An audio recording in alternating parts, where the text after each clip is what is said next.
On this year, after Hogan turns face and Immortal is a shell of itself, and Hogan's against them, who do you have join Immortal? Or what do you plan to, what do you do? What do you do getting to this area, getting to this point? Oh, that's right. That's right. You have members of Fortune join Immortal. You have Bobby Roode turn against James Storm. You have Daniels and Kazarian join Immortal. You have Garrett Bischoff. It's just... Oh my goodness. It's just crazy. Is what it is. The whole Immortal thing was just crazy. And TNA was hoping this would be a storyline that was going to get them on top. No wonder Immortal ceased to exist after 2012. Lethal Lockdown, that is. Because Bischoff wasn't just leaving, of course, going behind the scenes, actually. Or leaving off screen, just going behind the scenes. But the thing is, what was TNA thinking? Did they think, honestly, Immortal was going to be their answer to help them get to that next level? Looking back at it 7 years now, and yeah, like I said, it had potential. It had the potential to be a very promising storyline faction.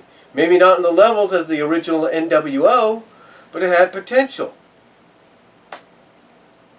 But it didn't work. It didn't work. I mean, when I say it didn't work when they got to it.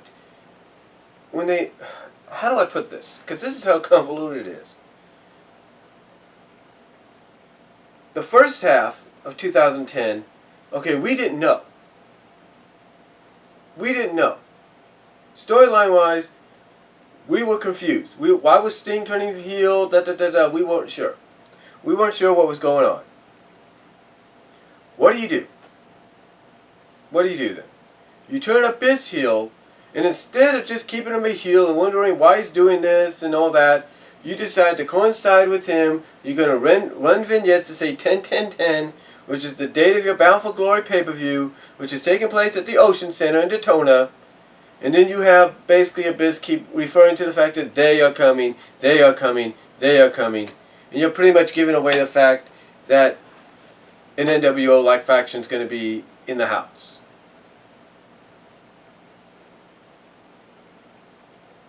You know, just talking about this is just stupid. It's just confusing.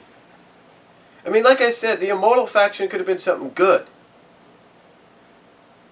But it wasn't. One, because TNA put too many eggs in one basket.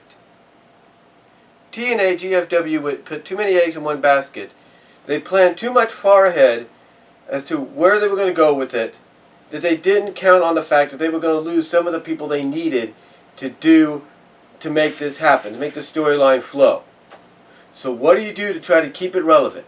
You'd make one of the people that opposed Immortal a part of Immortal. You do the same thing again later down the line. With Kurt Angle. And even before that, Scott Steiner. And then, like I said before that, you do it with Mr. Anderson.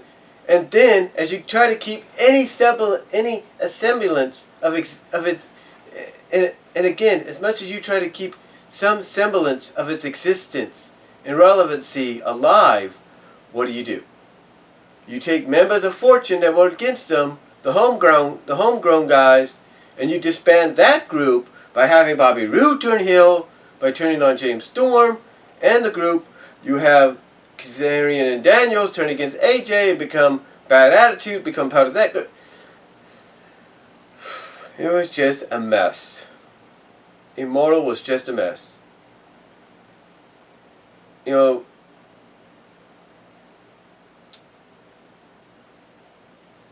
it's like some people say about the invasion angle.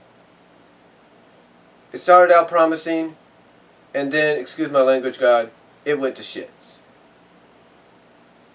It went to shit. And what do after Immortal goes down the toilet? You try to replace it with another faction. a Team Dixie faction. What? Well, not just the Team Dixie faction. What do you do after that? Instead of taking a break from factions, you decide to go and bring in Aces and Eights. One of the worst factions in wrestling, people have pretty much said. And on coincide with that, you have a Team Dixie faction. Go figure. But, yeah. Looking back on it now, 7 years later, it was had promise, but in the end, just turned into a joke.